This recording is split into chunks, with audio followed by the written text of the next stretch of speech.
título Tenga un mensaje. Tenga un mensaje. Como predicadores de la palabra del Señor, tenemos que tener un mensaje. James Crane, en su manual para predicadores, de la editorial Mundo Hispano, en el capítulo 4 dice que el equipo del predicador lo constituyen los dones de la palabra, o sea, esa capacidad que recibimos de parte del Señor para enseñar, para exhortar y para consolar.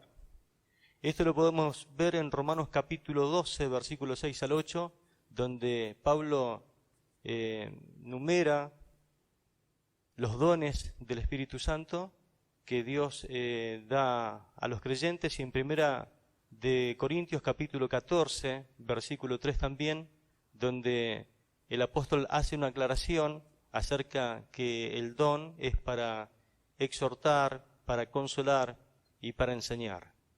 Y que tales dones, dice este hombre, deben ser usados para dos cosas. Número uno, para la conversión de los incrédulos y para la edificación de los creyentes. Y que pronto se dará cuenta que a pesar de que uno pueda tener la mayor intención, las mejores de las intenciones, no bastará para llevar adelante la tarea de predicar la palabra del Señor. Entonces, él sugiere que al llegar a este punto, solo hay dos cosas que puede llegar a hacer. En primer lugar, uno cuenta con su testimonio personal. Es algo que uno lo lleva en carne propia, lo que vivió con el Señor. O que puede enseñar y hacer una aplicación práctica de alguna verdad bíblica, y que ambas, que en algún momento también pueden llegar a combinarse. Así que vamos a mirar en primer lugar lo que es el testimonio, que justamente puede ser el testimonio personal de uno. Solamente le voy a dar para que ustedes anoten los pasajes donde en la Biblia se usa el testimonio como una herramienta para llegar a las personas y sobre todo para poder alcanzar la misión que tenemos de parte de Dios. ¿Cuál es nuestra misión? Predicar la palabra del Señor, ganar a los inconversos para Cristo. Y si examinamos, por ejemplo, en Marcos capítulo 5, versículos 19 y 20, tenemos ese gran pasaje donde el Señor lo manda al Gadareno a que vaya y cuente la experiencia que el Señor le había dado en esa maravillosa liberación. Dice el pasaje, pero Jesús no se lo permitió porque el Gadareno, después de haber experimentado tremenda liberación de parte del Señor y la salvación, quería irse con el Señor, pero el Señor le dijo no se lo permitió. Dijo, vete a tu casa con tus parientes y cuéntales todo lo que el Señor te ha hecho y cómo ha tenido compasión de ti. Amén. Dice la palabra que este hombre se fue a Decápolis. Decápolis significa 10 ciudades, y allí contó todas las cosas que Dios había hecho con él. Más tarde el Señor va a esa región y también se produce la alimentación de los 4.000. Algunos comentaristas dicen que supuestamente hubo una gran cosecha también de almas allí y hubo un testimonio del Señor porque eran ciudades inconversas por la obra del testimonio de este hombre que era conocido por todos. Fue una gran liberación y había un gran testimonio allí para contar. Después tenemos los pasajes de Hechos capítulo 10, versos 40 y 42. Tenemos el pasaje de Hechos capítulo 11, versículo 4 al 17. Y el capítulo 15, versículo 7. Todos estos 15, 7, todos estos pasajes tienen que ver con el testimonio de Pedro. Vemos al Gadareno testificando, pero también vemos al apóstol Pedro testificando también sus experiencias espirituales al grupo de judíos que no le creían lo que el Señor estaba haciendo en medio de los inconversos. Así que el testimonio también se utiliza mucho para predicar la palabra del Señor. Fíjense, no solamente para ganar inconversos para Cristo, sino también para acentuar la obra del Señor en medio de los cristianos. Después tenemos el apóstol Pablo. A Pablo lo tenemos en Hechos capítulo 22.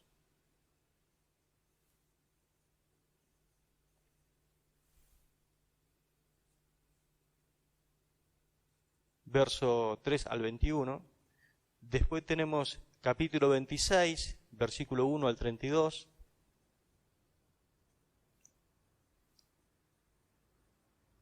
Y después tenemos Primera de Corintios, capítulo 15, versículo 8 al 10, donde también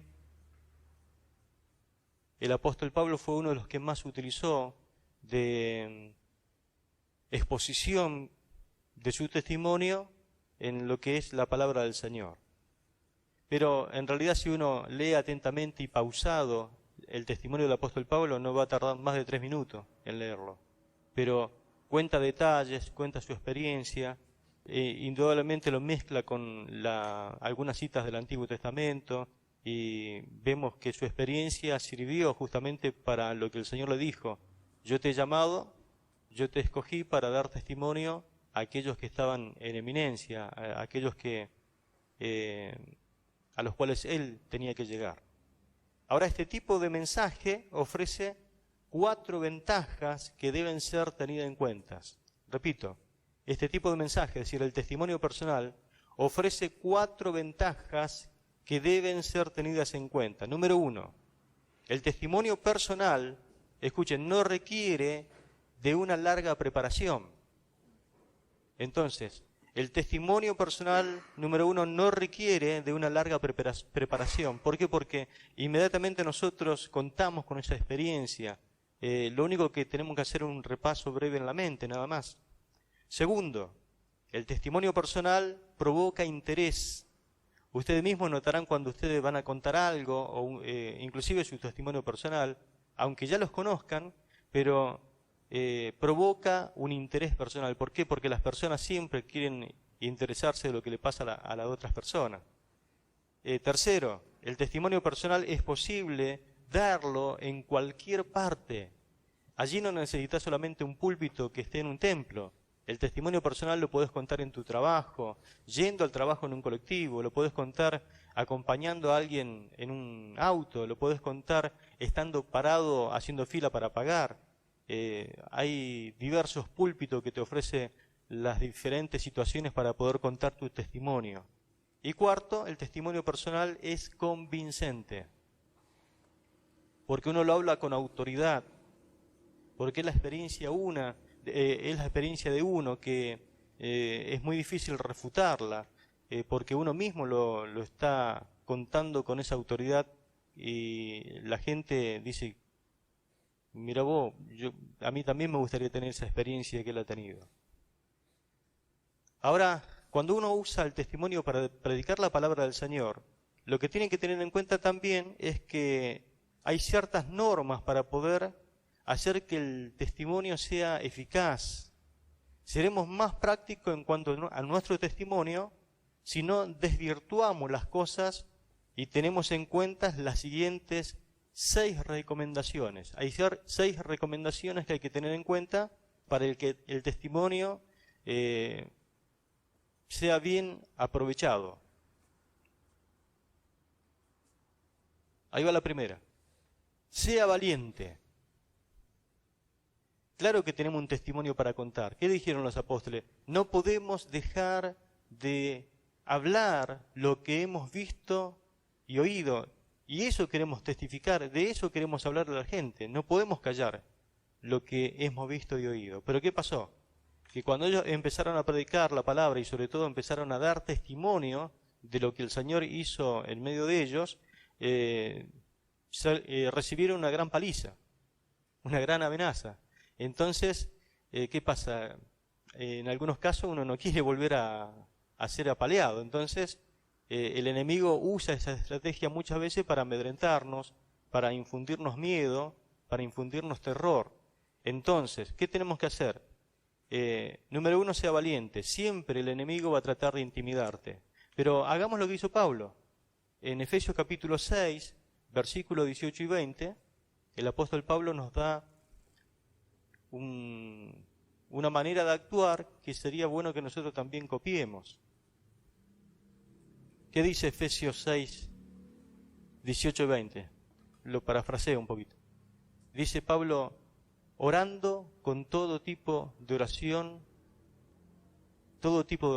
y ruego por todos los santos, orando en el Espíritu, orando con toda clase de oración, y después agrega, y oren por mí, para que al abrir mi boca me sea dada palabra para dar a conocer con denuedo el misterio del Evangelio, es decir, que les pido que oren por mí para que cuando yo abra mi boca, Dios me alcance de nuevo, me alcance poder para poder hablar del Señor como corresponde. Y lo dice un hombre que recibió una gran aflicción en su cuerpo por causa de predicar la palabra y no callarse. Lo mismo le pasó a los apóstoles.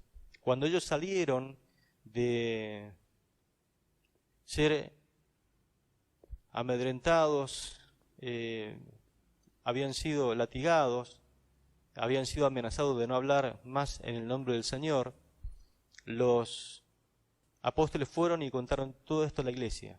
Y dice que la iglesia misma oró por ellos y nuevamente fueron todos llenos del Espíritu Santo y como resultado hablaban con denuedo la palabra del Señor. Y gran número de gente una vez más se fue añadiendo a la iglesia por el denuedo, el poder, el coraje que tomaron los apóstoles al ser llenos del Espíritu Santo y nuevamente hablar la palabra con poder. Segundo, sea veraz. Cuando testificamos, nunca se olvide de ser veraz. ¿Qué significa eso? Que solamente tenemos que recordar que si exageramos, la exageración es una mentira. Cuando contemos un testimonio, no tratemos de darle una ayudita al Señor, porque vamos a estar faltando a la verdad. Entonces recordemos que la exageración o la disminución de las cosas es una mentira. Y en Juan 8:44, ¿qué dice la Biblia acerca de la mentira? ¿Quién es el padre de mentira? Tercero, sea humilde. Sea humilde. Cuando contemos las cosas que nos ocurrieron y de esta forma pudimos llegar al Señor, lo que tenemos que entender es que tenemos que ser humildes. Usted no debe ser el héroe de la historia. Nosotros no nos somos llamados a ser o mostrarnos como el héroe de la historia en lo que contamos, sino que el héroe de la historia, ¿quién es? El Señor. Gálatas capítulo 6, verso 14. Bueno, Pablo es como que dice, lejos esté de mí gloriarme, excepto en la cruz de Cristo, ¿no? Pero Pablo decía, yo no cuento de todas estas cosas, no digo todas estas cosas para gloriarme, para traer gloria para mí, sino que esto lo hago para que el nombre de Cristo sea glorificado. Número 4. Sea prudente. Sea prudente. ¿Qué significa con ser prudente? Lo dice Efesios capítulo 5, verso 12, Efesios capítulo 4, verso 29. Cuando cuente su testimonio, cuídese de los detalles morbosos al contar las cosas de su antigua vida. Hay gente que cuenta las cosas y como que hasta parece que la está saboreando, está contando con lujo de detalle, y la verdad que no trae gloria al nombre del Señor. El mismo Pablo dice, hay cosas que ni siquiera tendrían que hablarse de esto, no son dignas de hablarse, no trae honor y honra al nombre de Cristo, ni se nombre entre ustedes, dice. Y después en Efesios 4 dice, cuando hablemos con gracia, para dar gracia a los oyentes, hablemos con el poder, con la bondad del Señor, con esa gracia que Dios te imparte para que cuando nosotros escuchemos, el oído de la gente realmente sea bendecido. Número 5, sea práctico. Recuerde que lo que cuenta debe ser enfocado siempre hacia la satisfacción de alguna necesidad espiritual de los oyentes. Significa que cuando usted cuente algo, debe venir al caso. No tiene que contar algo que tenga que ver con sus testimonios solamente por contar un testimonio y nada más. Sino que lo que usted cuenta es para resaltar una verdad, para suplir una necesidad, para tener o dar un ejemplo de la verdad que usted está enseñando. Y número 6, sea breve. Sea breve. Un testimonio breve causa impacto. Un testimonio largo, la gente por ahí dice por dentro, ¿y cuándo lo va a cortar, no? Como diciendo, ya está cansando, ya está redundando, ya está dando vuelta. Piense antes de hablar y arregle el testimonio convenientemente. Usted tiene que saber dónde cortarlo, qué contar, qué no contar. Ayuda a pensar en 3 etapas bien definidas cuando uno va a contar el testimonio. El antes, el cómo y el ahora. El antes, el cómo y el ahora. Es decir, antes cómo era, cómo hizo el Señor para traerme a sus pies, y el ahora, y ahora lo que estoy disfrutando en Cristo.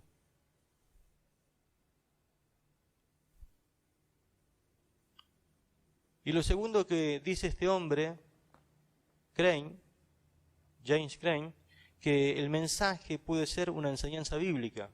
Él dice que tenemos 2 formas de predicar. La primera, contando nuestro testimonio. Y la segunda, dando una enseñanza bíblica de la palabra del Señor, algo práctico para los oyentes. Quisiera que note algunas características que tiene en sí misma la palabra del Señor. Podemos anotar unos versículos. El primero, Efesios 6, 17.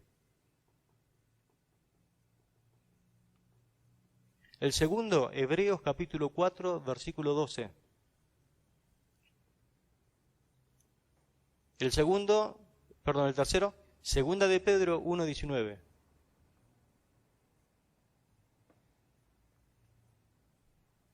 Otro, Jeremías 23, 29. Otro, primera de Pedro 1, 23.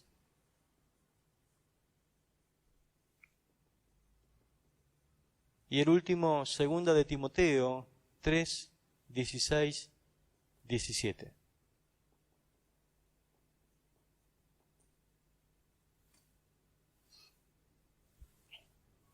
¿A qué compara la palabra misma, es decir, la misma escritura, a la palabra de Dios? Efesios 6, 17. ¿Se recuerdan? Era como una espada aguda, la espada del Espíritu. Sí, la espada del Espíritu. ¿Qué dice en Hebreos 4, 12? ¿A qué se compara la palabra del Señor? A ver si alguien lo puede buscar. Hebreos 4, 12.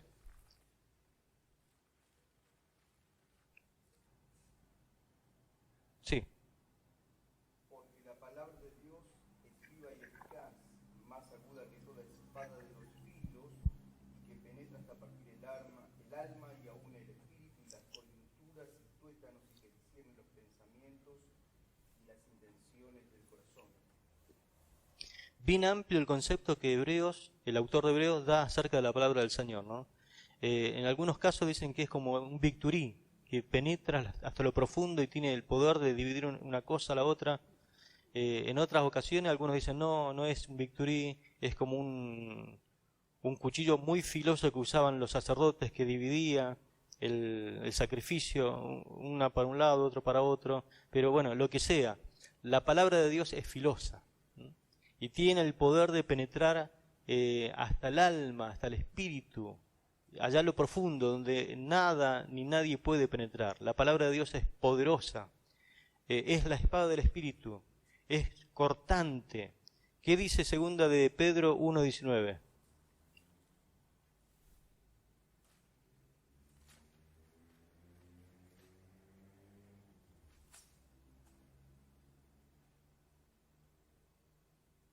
Tenemos también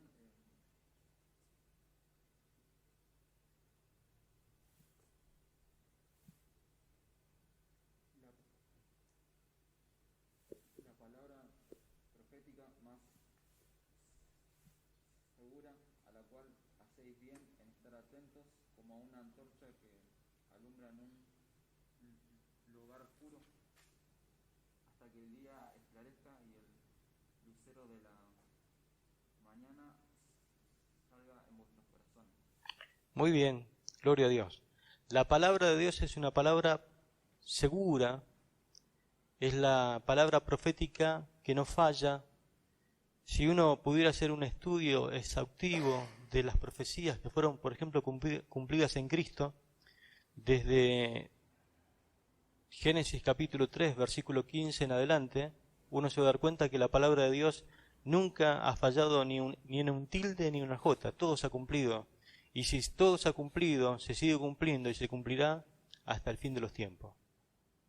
Esa es la palabra que tenemos que predicar. La palabra en Jeremías 23, 29 habla de... Sí. ¿No es mi palabra como fuego, dice Jehová, y como martillo que quebranta la piedra? Bien. La palabra de Dios la compara como un fuego y como un martillo.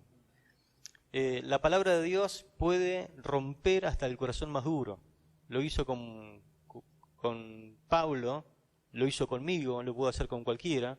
Dios tiene el poder de quebrantar hasta los más duros, ¿no? Y es un fuego que cuando entra nos enciende y nos llena de poder. Cuando la palabra de Dios como un fuego, ¿no se acuerdan los dos caminantes de Emaús? ¿No era acaso la palabra que nos hablaba como un fuego que ardía en nuestros corazones? Primera de Pedro 1.23 habla de que es la palabra de Dios como es agua que limpia, de la cual hemos podido renacer. Y segunda de Timoteo 3.16, 17 nos habla de el poder que tiene la palabra de convencernos, de redarguirnos, de enseñarnos, de instruirnos. Y es toda una obra que hace nuestra vida maravillosa y que nos prepara para poder ser obreros excelentes, obreros aprobados.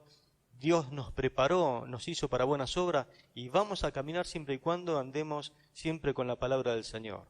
Son características que tiene la palabra de Dios. Entonces, todo predicador debería saber enseñar las Escrituras. ¿Cómo poder hacerlo entonces? Hoy hablamos del testimonio, pero ahora hablemos con relación a la palabra, a la enseñanza bíblica. En primer lugar, para poder predicar bien la palabra de Dios, anótelo, piense en las necesidades de la gente. Piense en las necesidades de la gente.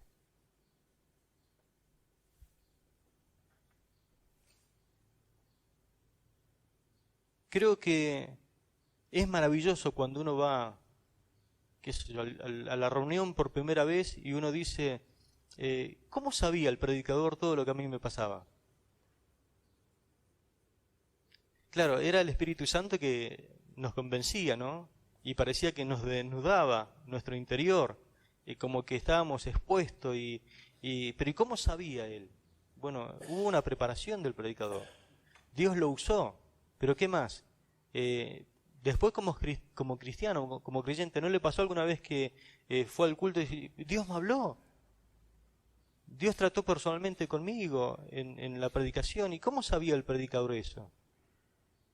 Bueno, lo que pasa es que el predicador que conoce la necesidad de la gente va a tener cierta ventaja a la hora de predicar la palabra del Señor.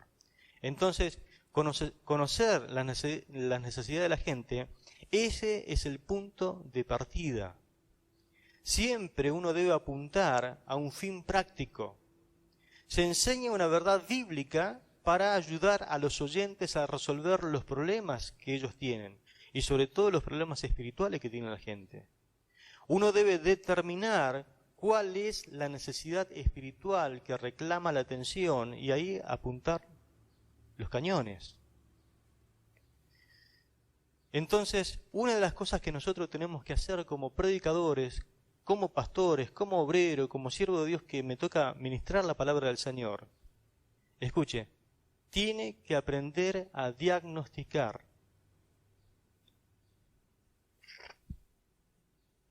Me tomo un mate y se lo explico. Tienen que aprender a diagnosticar. Diagnosticar no es nada fácil y lo hace un experto.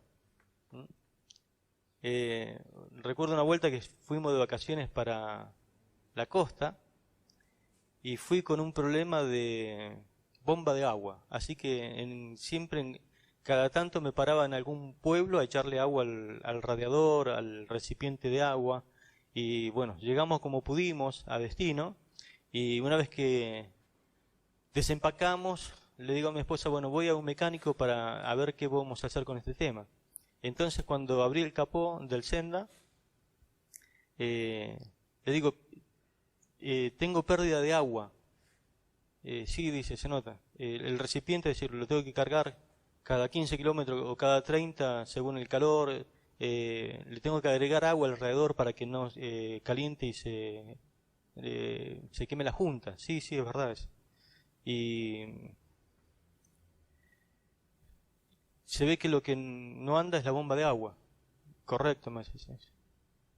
Y dice, pero no te puedo atender, dice, porque es temporada y lo mínimo son 3 semanas que tenés que esperar el turno. Y, bueno, volveré en otro momento. Así que bajé el capó y me fui, no sé, ¿a dónde va ese? Y me voy, dice, le digo, para volver de acá a 3 semanas. No, me tenés que pagar. ¿Qué cosa le digo? El diagnóstico.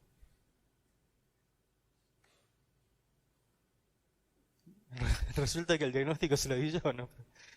Pero bueno, el diagnóstico no es barato. El diagnóstico lo hace un experto. Y la verdad que teniendo el auto que tenía ya era experto en el tema del recalentamiento del auto. Pero bueno, nosotros como predicadores también tenemos que aprender a diagnosticar los ambientes espirituales, el ambiente de la congregación, el hambre de la congregación, lo que le pasa a la congregación, lo que le sucede a la gente, a la familia, a las personas. Cual sea su oficio, antes de actuar siempre se requiere un análisis de la situación. El que tiene un oficio sabe que es así. Uno debe aprender a discernir, a comprender la situación que se está viviendo. Le pasa al doctor también. Cuando uno va al médico, ¿qué hace el médico? Uno puede ir con el mayor apuro posible porque lleva a la hija o lleva a la esposa o uno mismo va o lo llevan a la rastra a uno. Y lo primero que hace el médico es sentarte y dice, bueno, ¿qué le sucede? ¿Qué le pasa? Y le empieza a hacer preguntas y uno empieza a responder. ¿Pero por qué? Porque necesita sacar un diagnóstico. Le pasa al mecánico. Bueno, recién conté, ¿no? Cuando uno lleva el auto al mecánico, lo primero que te hace, no te dice pon el auto en la fosa, te dice, ¿qué le pasa?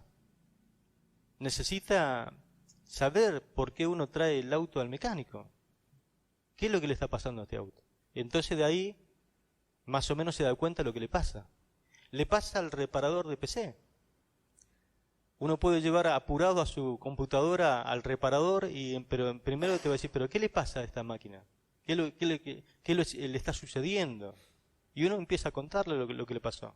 Le pasa al albañil. Uno a veces puede llamar a un albañil a casa porque le entra una humedad, le está entrando humedad por el techo, y el albañil va a subir arriba al techo, te va a hacer preguntas, cómo hicieron el techo, cómo hicieron la carga, si le pusieron algún impermeable, qué es lo que le pasa al techo, por qué pierde agua. No tendría que perder agua, pero ¿por qué pierde? Entonces te hace preguntas, indaga a ver cuál es el diagnóstico. Él necesita sacar un diagnóstico para después cobrarte.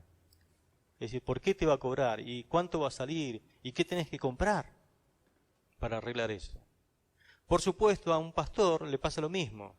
A un enseñador le pasa lo mismo. A un predicador le pasa lo mismo. Hay veces que te llaman a predicar a una localidad. Hay veces que te invitan. Lo bueno es cuando te dan un tema. Pero el otro tema es que a veces te dicen, no, predique lo que Dios le pone en el corazón. Y se hace a veces difícil poner en un papel, en un bosquejo, lo que Dios nos puso en el corazón cuando realmente no conocemos la situación, no estamos con el pueblo, no hay un diagnóstico que uno pueda sacar. Es más, cuando uno llega a la reunión y pueda hacer un diagnóstico, se da cuenta que a veces el diagnóstico puede haber estado errado o puede haber sido cierto, pero necesitamos sí o sí hacer un diagnóstico de la situación. Pero esas cosas, ¿no es cierto?, tenemos que hacerla porque nuestro oficio es predicar la palabra del Señor. Así como le pasa a un albañil, así como le pasa a un doctor, así como le pasa a un médico que necesita hacer un diagnóstico de la situación para poder aconsejar, para poder dar una receta. Lo mismo le pasa al pastor, lo mismo le pasa al predicador cuando necesita predicar la palabra del Señor, hacer un diagnóstico de la situación. Si no hay necesidad, no hace falta un diagnóstico. Pero si hay necesidad, sí. Si no hay enfermos, ¿hace falta un doctor? Si usted no está enfermo, ¿va a ir al doctor? No, yo ni por la duda voy al doctor. Si no tengo una pérdida de agua en el techo, ¿para qué voy a llamar a un albañil? No me hace falta. Entonces, la necesidad hace al llamado de un albañil, de un arquitecto, de un doctor, la necesidad. Entonces, para que yo predique la palabra del Señor, para que haga un diagnóstico, es decir, para que haga un bosquejo, para que haga una predicación, necesito saber una necesidad. Por eso le digo, la necesidad es el punto de partida, es la chispa que enciende el motor. La necesidad es el punto de partida que genera la predicación. Cuando tengo la necesidad, entonces busco un pasaje bíblico que tenga la aplicación clara a esa necesidad espiritual en cuestión. Permito que el Espíritu Santo me ayude en la preparación de la predicación, porque si hay alguien que está dispuesto a ayudarme como predicador, es el Espíritu Santo de Dios. Leo mucho la Biblia, saco notas, veo los versículos que necesito escudriñar para poder ayudar a la gente. Tomo nota de esos pasajes que primeramente me hablan también a mi propio corazón y también suplen mi necesidad. Debemos entonces, como dijimos en la primera clase, buscar una idea. ¿Se acuerdan? Que la teníamos que buscar. Éramos buscadores de ideas. Debemos tener un mensaje, lo que recién hemos visto. Pero para que ese mensaje sea recibido y produzca el resultado deseado, debe apuntarse a la necesidad del oyente. Y es lo que vamos a ver ahora específicamente. Debe apuntarse a la necesidad del oyente.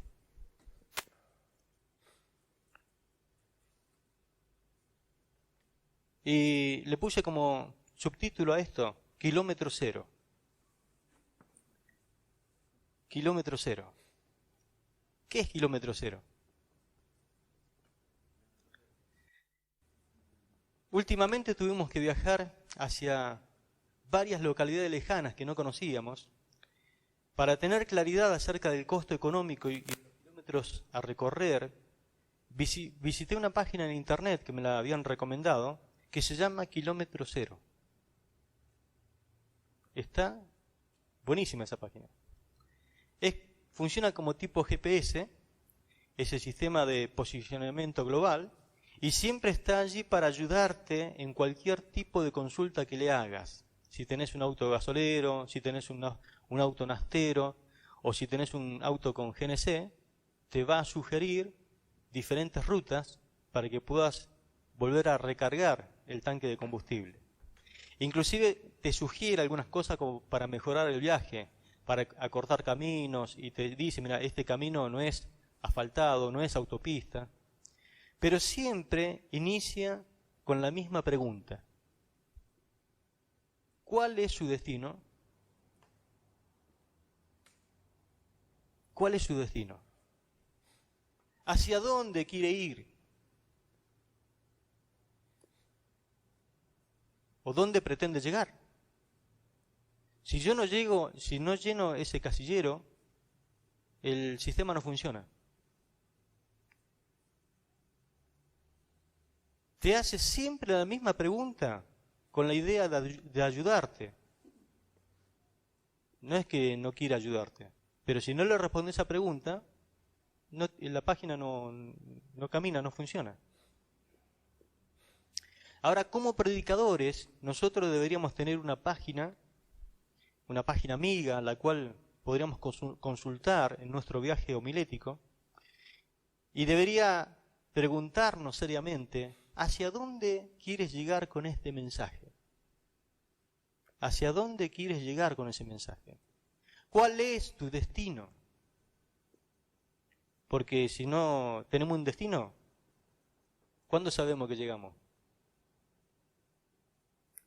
Me permito jugar un poquito, ¿no? Con la imaginación podemos dar vuelta y vuelta y vuelta y vuelta con el mensaje y la gente empieza a mirar el reloj y damos vuelta y seguimos dando vuelta y nunca llegamos a destino. ¿Por qué? Porque no tenemos destino. ¿Nunca salieron en sus pueblos a dar la vuelta al perro? ¿Qué significa dar la vuelta al perro? Salimos y damos vuelta y damos vuelta y damos vuelta y paramos cuando queremos. O cuando ya vemos que el tanque de nafta no tiene tanta nafta. Y bueno, ya es hora de parar porque no tenemos más nafta, pero no hay un destino, salimos a recorrer. Y hay predicadores que salen así, a recorrer y recorren y van por su testimonio, y después siguen por la historia de Habacuc, después cuentan la de Jonás, y después cuentan la de un predicador que conoció por ahí, y da vuelta y vuelta, y son habladores, y creo que en hecho son charlatanes, pero de ahí a que tengan un destino, que quieran llegar a un destino, es otra cosa. ¿Qué necesidad pretendes cubrir con el mensaje? Y si después de predicar la cubriste, ¿cuál es tu tema puntual que deseas hablar en ese día? Y para realizar este viaje, porque en la página por ahí te sugiere algunas cosas, ¿por dónde es necesario pasar? Porque la página te dice, mira, vas a recorrer 313 kilómetros y lo vas a hacer en tantas horas y vas a pasar por estas estaciones de servicio, acá hay un hotel de esta mano, por acá hay otro lugar donde querés descansar. La página es bien específica en cuanto a eso. Pero en cuanto a tu viaje homilético, ¿por dónde es necesario pasar para llegar a destino? ¿Qué material debes recopilar para hacer ese viaje? ¿Qué es necesario llevar o producir? Bosquejar. ¿Con qué obstáculos tendrás que lidiar en ese camino? ¿Por dónde es necesario pasar sí o sí? Porque dígame si a veces no le cuesta a veces predicar algún tema porque dice, tengo que pasar sí o sí por esto. Porque el tema lo reclama. ¿Quién predicando sobre matrimonio en algún momento va a tener que hablar sobre el tema, el divorcio o las preguntas? Porque uno predica y responde a preguntas que tiene la gente en la mente. ¿Me puedo volver a casar? Por eso hay temas que a veces los predicadores le van evadiendo, porque dicen, no, eso no es para mí. O no quiero, mejor dicho, no quiero hacer ese viaje, porque sé que hay muchos obstáculos. ¿Y por dónde acorto camino? Porque también esa página te dice, podés acortar camino por este lado, pero te vas a encontrar que podés romper el auto también. Pero se puede acortar camino. ¿Dónde puedo hacer un pequeño descanso? También en la predicación, en la enseñanza, ¿tenés que hacer un descanso? A veces se puede hacer un descanso con una ilustración, con algo que uno pueda hacer que la gente descanse la mente, porque lo estamos bombardeando por todos lados y la gente necesita tener un descanso en la mente. Ahora, Dios dispone el destino donde nosotros tenemos que ir. Dios dispone el destino.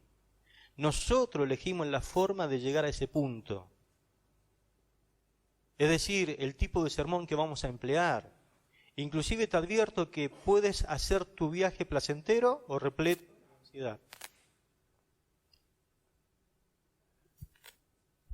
¿Por qué digo esto? Porque Dios dice, bueno, tenés que llegar a ese destino. Nosotros elegimos la forma, ¿qué? Bueno, el mensaje, ¿qué tipo? ¿Lo voy a hacer con un expositivo, un mensaje textual? ¿Lo voy a hacer con un mensaje topical?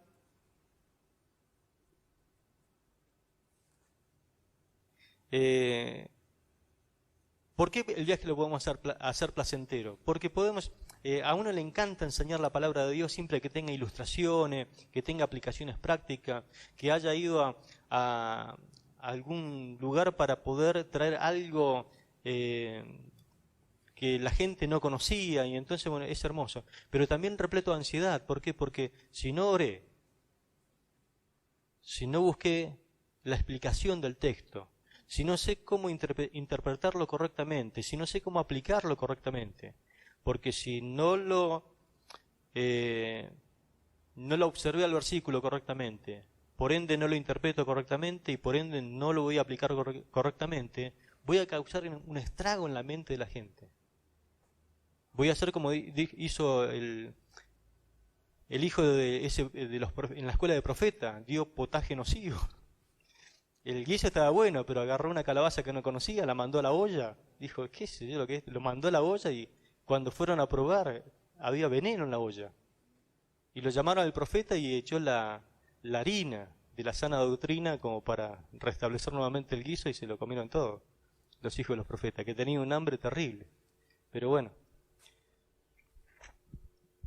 cuando tienes que hacer una comida, ¿a cuánto de ustedes les gusta cocinar? A mí me gusta cocinar una vez al mes. ¿Cuántos de ustedes tienen la obligación de cocinar? Porque quieres agasajar a alguien, que es el día de la madre, el día del padre, el cumpleaños de uno, de otro. Tenemos que hacer una comida.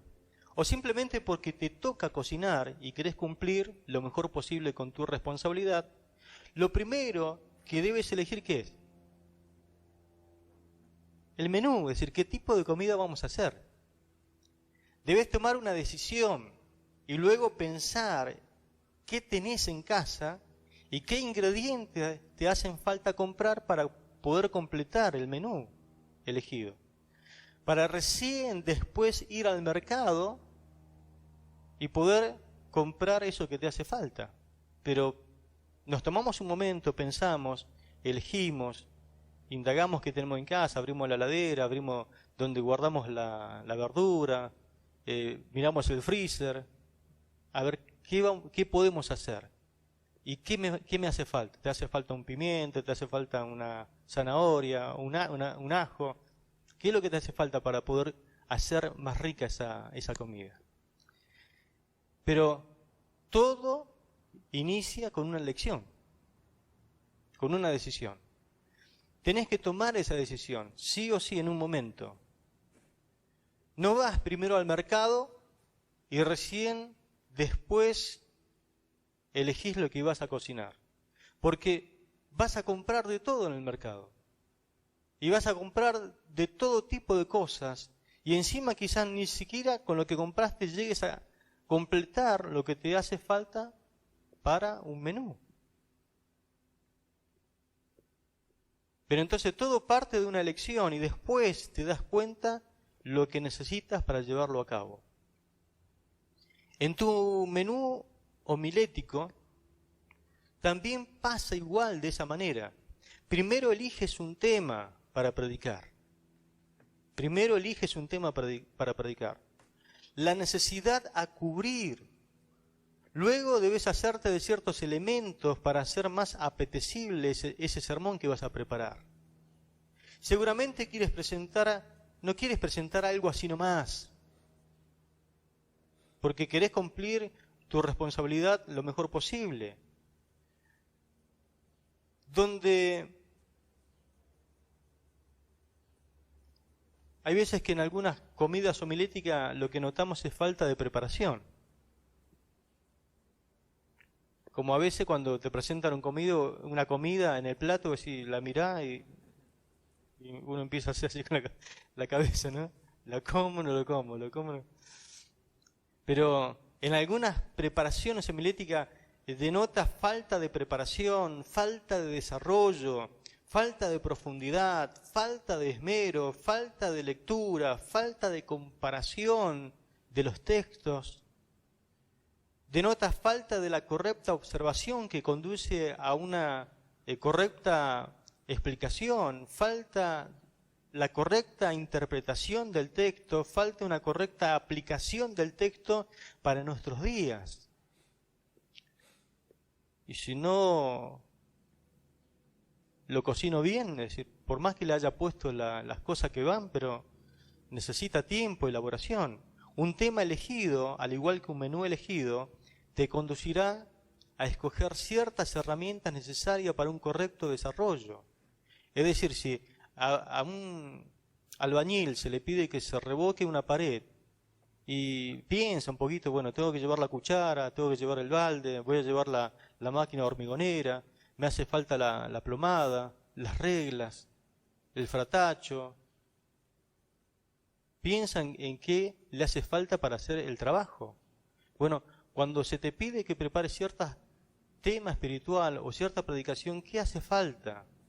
Elegís un comentario exegético explicativo donde uno pueda consultar acerca del tema.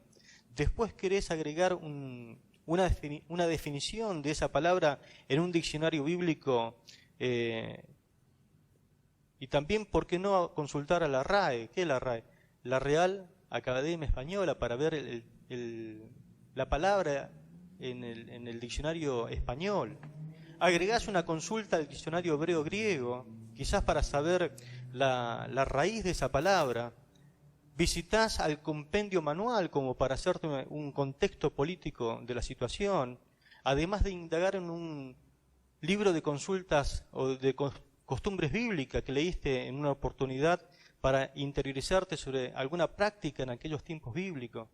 Es decir, voy a preparar un tema, pero tengo que hacerme de ciertas herramientas para que la gente cuando me escuche diga, se preparó, se pasó por un montón de libros, es decir, no trajo algo más o menos así nomás.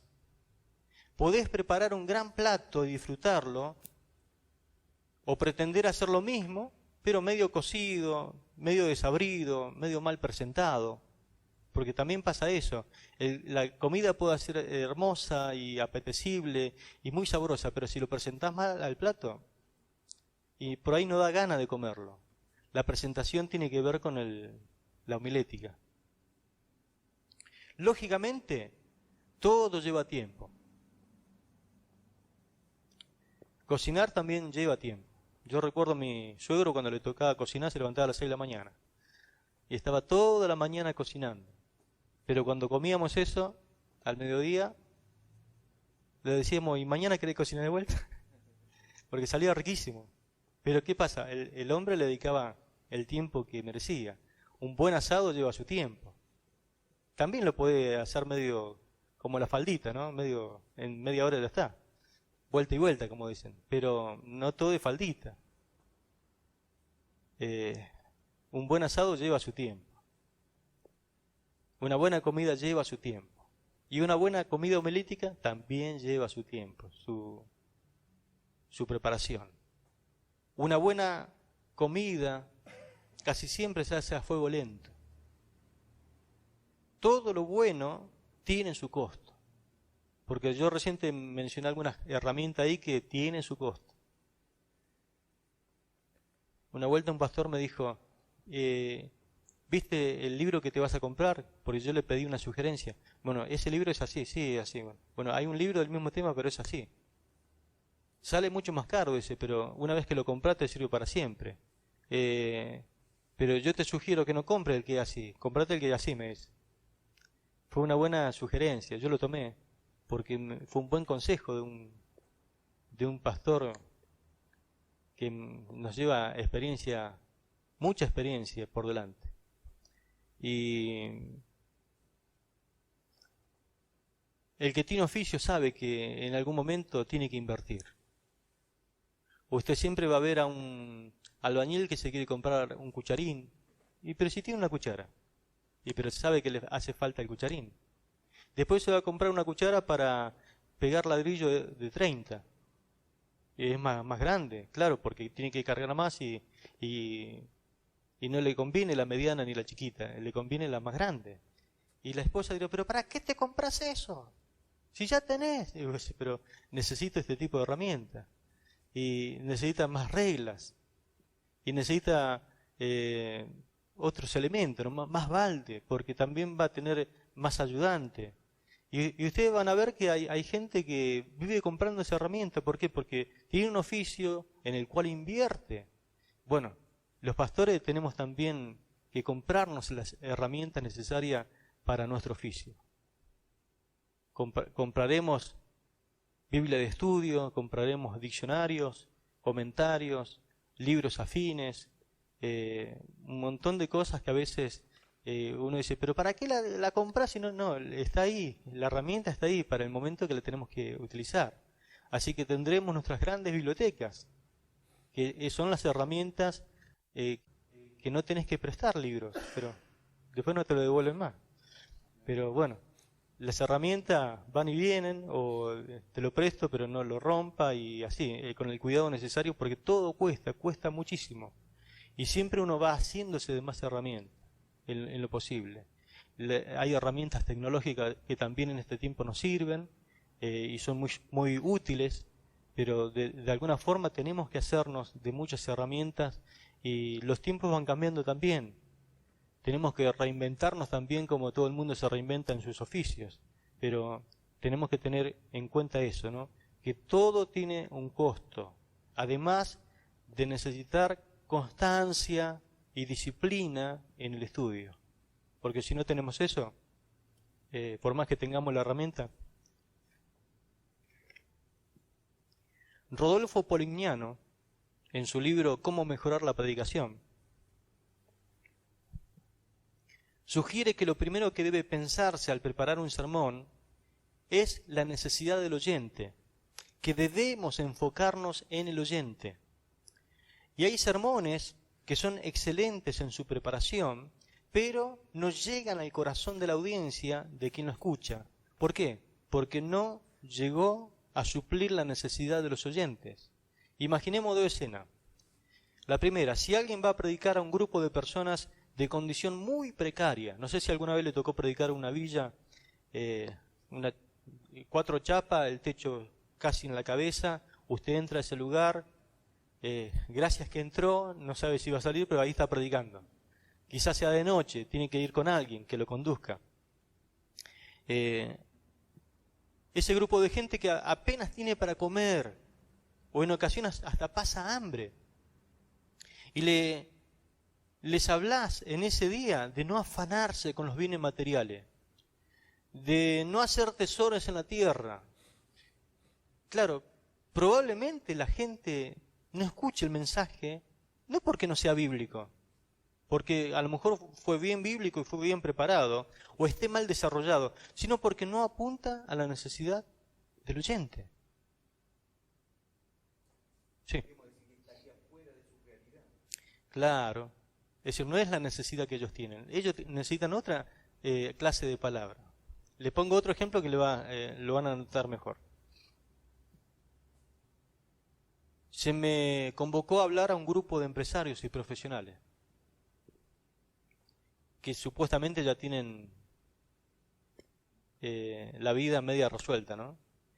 Y voy a hablarles de cómo confiar en Dios para que Él les pueda proveer milagrosamente y pueda suplir todas sus necesidades.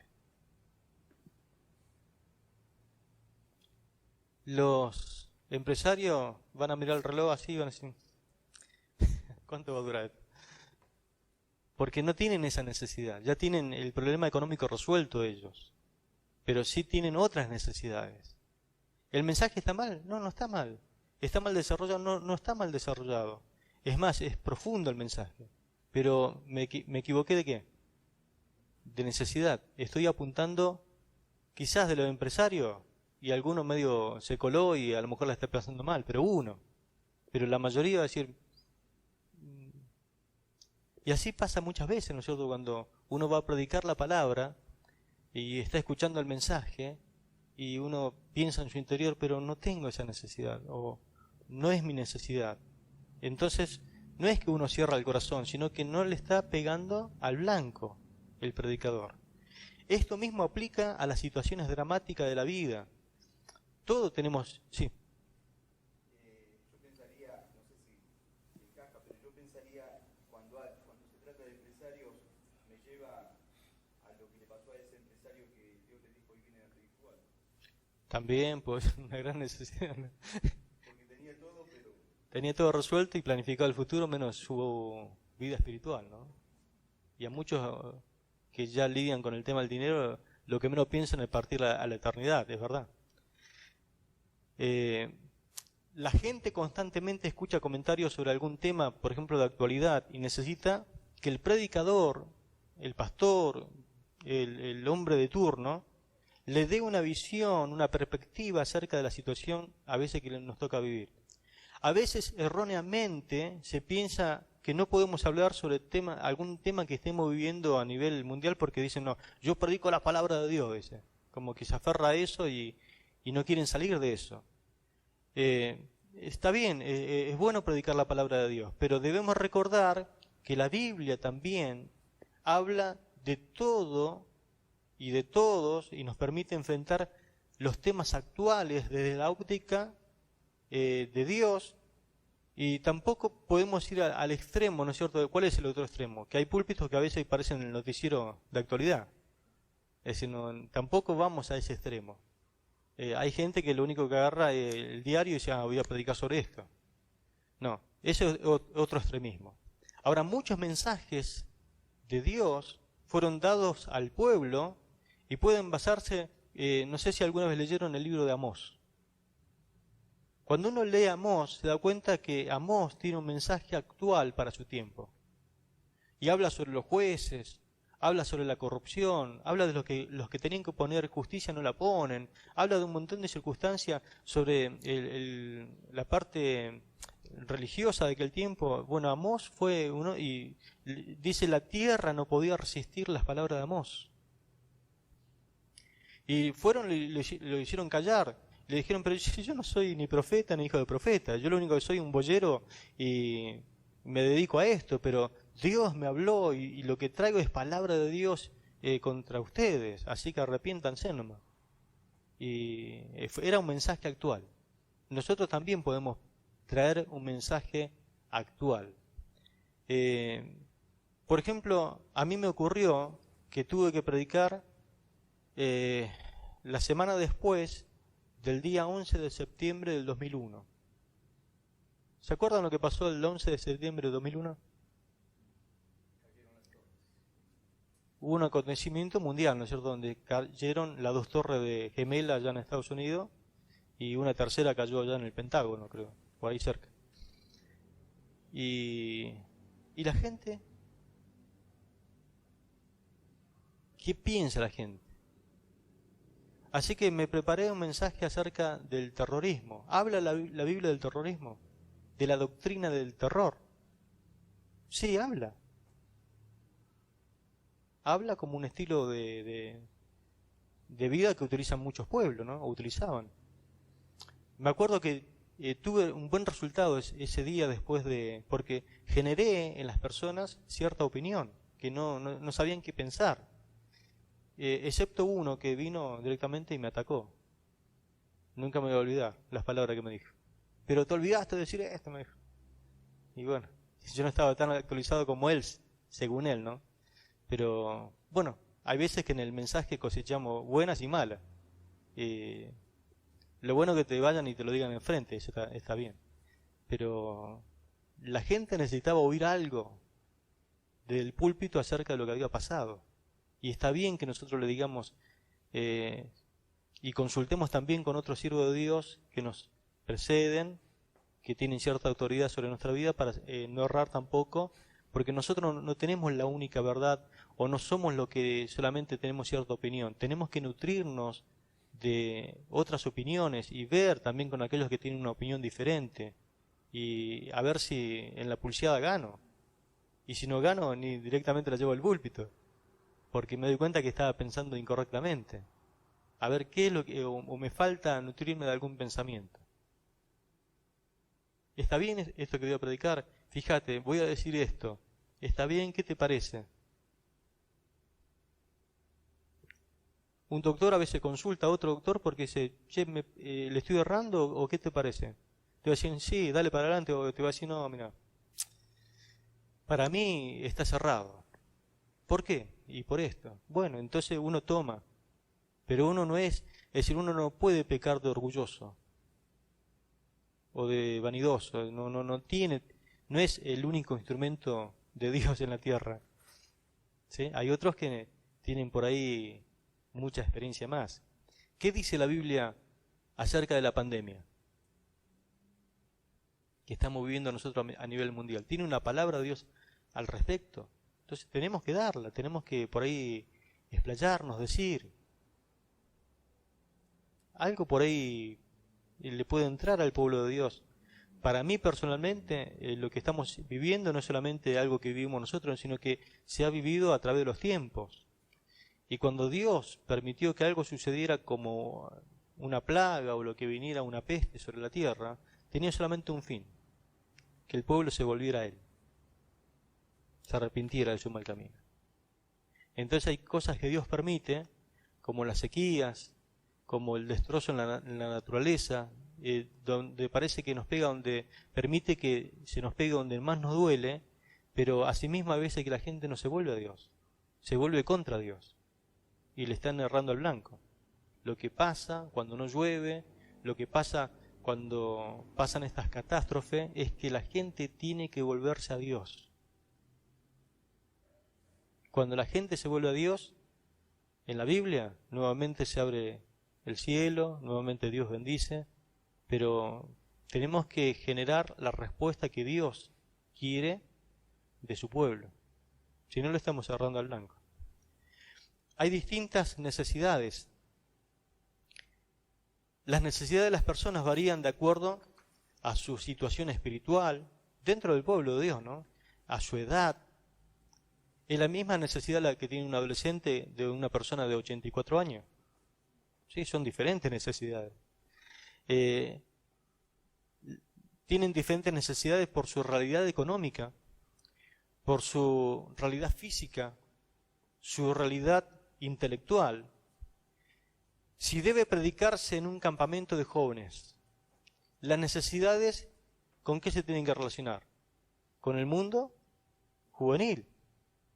Si te invitan a predicar a una reunión de damas, ¿sobre qué tiene que girar la necesidad a suplir? Sobre alguna necesidad que tengan las mujeres. Va siempre dirigido hacia esa dirección. Parece tan básico, pero que a veces no se lleva a cabo eso. Las necesidades no solamente son físicas o económicas, la mayoría de ellas son espirituales. Quizás tenga necesidad de aprender sobre determinado tema, o ser exhortado frente a algún tipo de comportamiento incorrecto, o advertirle sobre alguna situación que indudablemente va a venir sobre ellos, porque lo veo venir. Si ustedes siguen en este camino, yo les advierto que le va a pasar esto, porque la Biblia lo dice. Eso es una necesidad. Debe tenerse en cuenta las posibles necesidades de los oyentes y dirigir el mensaje hacia las mismas. Por ejemplo, viene un nenito y te dice: papá, necesito comprarme una zapatilla. Bueno, ¿y qué? No, pero de esta marca. Y porque la vio que el compañerito tenía. Y resulta que en tu mente vos sabés que él tiene la zapatilla para todos los días y tiene hasta zapatilla para salir, pero él quiere la que le vio al compañerito. Pero resulta que lo que vos sabés que le falta un pantalón. Entonces, ¿cuál es la verdadera necesidad? ¿La que él te expresa o la que vos ves? Y así en el pueblo de Dios a veces pasa eso, ¿no? Que uno cree que hay cierta necesidad, cuando en realidad uno, como un poquito mayor, se da cuenta que hay otra necesidad más grande. En los mensajes a veces pasa lo mismo. Debe tenerse en cuenta también las posibles necesidades de los oyentes y dirigir el mensaje hacia la misma. Ahora, hay diferentes formas de entender las necesidades. Es importante que el predicador tenga bien en claro y en su borrador, al preparar el sermón, el mensaje, deberá escribirlo de forma lo más elemental posible. Será una frase que indique en forma sencilla y entendible la necesidad que observa en la gente. Es importante recalcar que en esta etapa, como en el resto de la preparación, las frases se preparen de forma sencilla, clara, y esto siempre va a dar un mejor resultado. No necesita una gran elaboración la frase que voy a poner, sino que tiene que ser sencilla. Veamos algunos ejemplos de cómo se expresa una necesidad. Por ejemplo, le voy a dictar alguna. ¿Cómo se escribe? No tienen en claro que la salvación es por fe. Ahí está la expresión sencilla y clara. Con esto yo entiendo a dónde apunto en mi necesidad. En el bosquejo, ¿no? Repito, no tienen en claro que la salvación es por fe. Segundo, llegan tarde al culto y están despreocupados por la adoración a Dios. Llegan tarde al culto y están despreocupados por la adoración a Dios, porque el culto que es parte de la adoración a Dios. ¿Puede ser un mal hábito esto? ¿Tiene que ser corregido? Sí, es bíblico, es decir, es algo que Dios apunta que nosotros le hagamos un excelente culto a Él. ¿Me puedo perder de muchas cosas si llego tarde? Sí, me puedo perder un montón de cosas. Capaz que lo mejor estuvo al comienzo. Pero también si es un mal hábito en la persona, por ejemplo, si llegas tarde al trabajo, ¿qué te pasa? Una vez, 2 veces, la tercera, y te suspenden, y la cuarta, bueno, buscate otro trabajo. Es decir, que hay un mal hábito que a veces se traslada también a la vida espiritual. Otra necesidad que uno puede ver en el pueblo de Dios, no evangelizan, nunca hablan de Cristo. Y tienen la posibilidad, sí, si viven rodeados de gente en el trabajo, tienen vecinos, pero nos damos cuenta que no evangelizan porque el pueblo de Dios no crece o porque no hay nuevos nacimientos espirituales. Entonces, no evangelizan. Una gran necesidad. Otra, están preocupados por la situación económica. Están preocupados por la situación económica.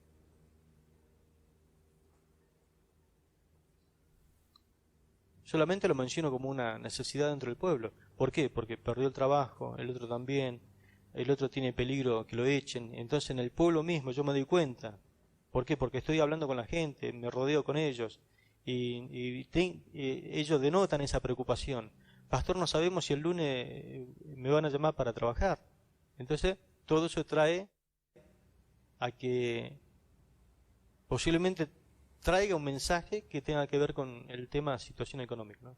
Otra, están deprimidos porque no han visto milagros en sus vidas. Oran y oran y oran y no sucede nada. Y al otro también le pasó, bueno, estamos clamando por una situación y no hay respuesta. El otro también. Y bueno, hoy en día hay toda una situación donde la gente necesita un milagro. Otra realidad puede ser, no están abiertos a la búsqueda de Dios. No están abiertos a la búsqueda de Dios. Usted ve que el ambiente es apático, que no quieren orar, que son insensibles al mover de Dios, a lo que Dios quiere hacer en su vida. Entonces, ¿qué clase de palabra tengo que traer? ¿Qué clase de necesidad se va a suplir?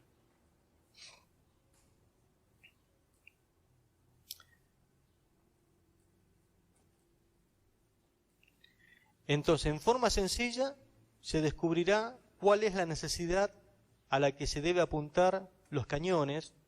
El predicador de esa manera tendrá en claro cuál es el problema de la gente. Es decir, cuando inicio el bosquejo, lo primero que tengo que anotar en una esquina, aunque sea el puntapié inicial, es decir, a dónde tengo que suplir. Y entonces ahí aparece. Lo que voy a poner a continuación es eso, es decir, cómo voy a suplir esa necesidad. La frase no debe ser rebuscada ni difícil de elaboración, sino sencilla. No es cuestión de perder tiempo en el armado de algo complicado, simplemente una frase que indique la situación que se vive. La necesidad no tiene que ser siempre un problema. A veces estará basada en algo doctrinal o en un proyecto de la iglesia que se requiere atención. Por ejemplo, vayamos a otro tipo de expresión de necesidades. Escuchen, conocen del Espíritu Santo, pero no viven en la plenitud. Acá hay otro tipo de necesidad.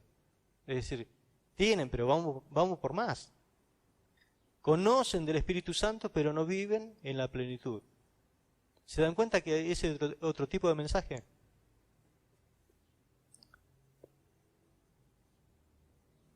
Otra, son constantes en congregarse en la iglesia, pero no viven consagradamente al Señor. No viven consagrados al Señor. Son constantes en congregarse, ustedes lo ven siempre, pero no viven consagrados al Señor. ¿Puede existir esta realidad en la iglesia? Sí, sí.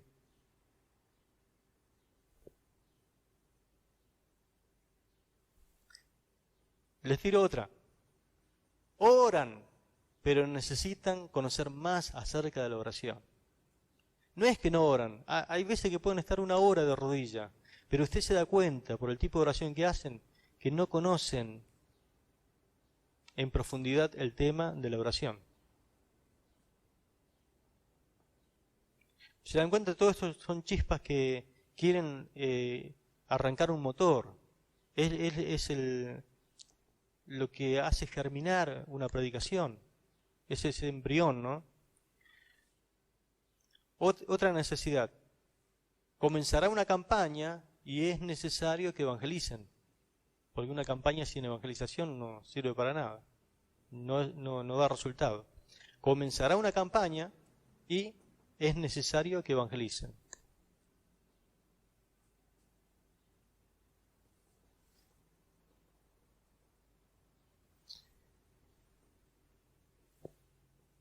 Otra, se necesita ayuda para realizar una actividad benéfica. Se necesita ayuda, es decir, yo pongo allá en los quejos arriba, se necesita ayuda para realizar una actividad benéfica. Ahí tengo que elaborar otro tipo de mensaje. Porque toda la gente puede colaborar con algo, aunque sea. Y es bueno que nosotros mostremos el amor de Dios a la gente, bueno, y ahí elabora un mensaje, ¿no? Otro, se realizarán proyectos nuevos y es importante que colaboren con ideas. Vieron que a veces se realizarán proyectos nuevos y es importante que colaboren con ideas. Hablemos de una reunión de obreros, ¿no? Una planificación anual, donde voy a traer un mensaje inspirador para después cosechar una lluvia de ideas, ¿no es cierto? Algo. En ocasiones sucede que la necesidad es muy directa y grave, entonces el predicador debe tomar en claro el problema y tiene que preparar el sermón, y es importante que quien predique tenga la suficiente autoridad como para tratar ese tema. Y usted dice a veces, bueno, este tema lo tiene que tratar el pastor, porque otra persona por ahí no lo puede tratar, porque por el tipo de problema. O hay veces que llamamos a un pastor de visita como para tratar el problema. Les tiro unos ejemplos y ya vamos terminando. Hay división en la iglesia. Y hay que predicar. Hay división en la iglesia. Esa necesidad es como la otra, la anterior no, y como la otra tampoco, pero es una necesidad. Entonces yo pongo, cuando voy a preparar el mensaje, hay división en la iglesia. Otra, el grupo de jóvenes ha estado en una fiesta sobrepasando los límites de la conducta cristiana. El grupo de jóvenes ha estado en una fiesta sobrepasándose los límites de la conducta cristiana. Así que ahí le pasamos el tema al líder de jóvenes, a ver qué hace. No, pero esto lo tiene que predicar el pastor. Eso. Por ejemplo, otra. Un tiempo de renovación está trayendo problemas entre quienes la aceptan y quienes la rechazan. Hay veces que en tiempo de visitación de Dios a las iglesias suceden cosas raras. Hay gente que se empieza a llorar fuerte y otra que empieza a gemir y otra que empieza a llorar de forma desconsolada, y hay gente que le parece raro pero empieza a levantar las manos y a cantar y a sobrepasarse de los límites de lo que es el culto normal. ¿Y qué hacemos? Bueno, hay que pastorear los avivamientos. Hay veces que viene una fuerte convicción de pecado y la gente llora y está ahí ¿Y qué hacemos? ¿Le permitimos que siga llorando? ¿Le permitimos que le cortamos? ¿Qué hacemos? Bueno, hay que traer un mensaje. Un problema que a veces sucede en la iglesia, hay chisme generalizado. Hay chisme generalizado. ¿Vieron que la iglesia está constituida de familias numerosas que llegan a ser parientes entre todos con el tiempo? Y bueno, uno habló de otro por detrás y el otro se enteró. Y le contó al otro y bueno. Y eso generan los ambientes espirituales de las congregaciones a veces. Un error doctrinal introduciéndose en la iglesia. Hay un error doctrinal introduciéndose dentro de la iglesia. ¿Puede ser? Sí, es terrible. Exacto. Y la última, un líder prominente ha caído en pecado sexual y todos se sienten con derecho a hacer lo mismo. Sí, porque eso es lo que a veces produce, ¿no?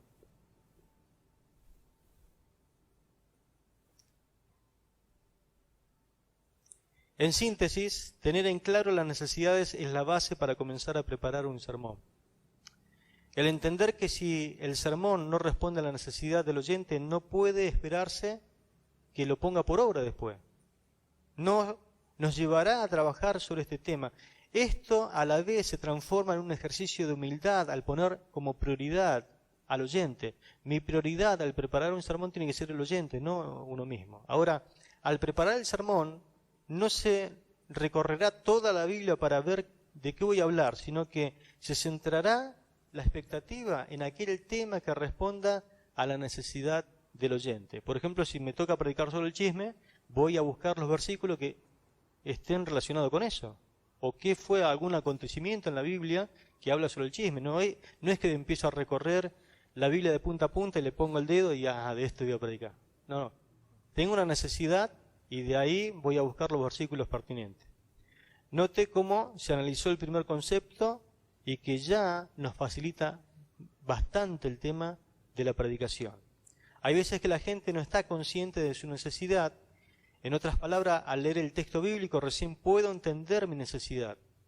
En otras ocasiones no creerán que existe tal necesidad. No sé si les sucede a veces que comienza a predicar a alguien y lo primero que menciona es una necesidad que existe. Y usted dice, yo no sabía que tenía esta necesidad. Y él lo cautivó, porque dice, yo no sabía esto, ahora me doy cuenta que tengo esta necesidad. ¿Qué pasa? Que el predicador, cuando lee el texto y abre el abanico de necesidades, ahí yo caigo en esa necesidad, caigo que tenía esa necesidad. Antes no me daba cuenta, porque nunca leí ese pasaje. Es decir, que hay veces que yo puedo ser invitado a un lugar a predicar y quizás no conozca el ambiente, pero cuando les hablo la palabra que Dios puso en mi corazón, ahí recién la gente se da cuenta de esa necesidad. No sé si alguna vez vieron alguna propaganda y después dijo, yo me tendría que comprar eso, porque veo que no tengo ese plasma de 50... ¿Y quién te hizo de esa necesidad? Y la publicidad. Es decir, que los publicistas a veces son personas expertas en que trabajan en crearte necesidad.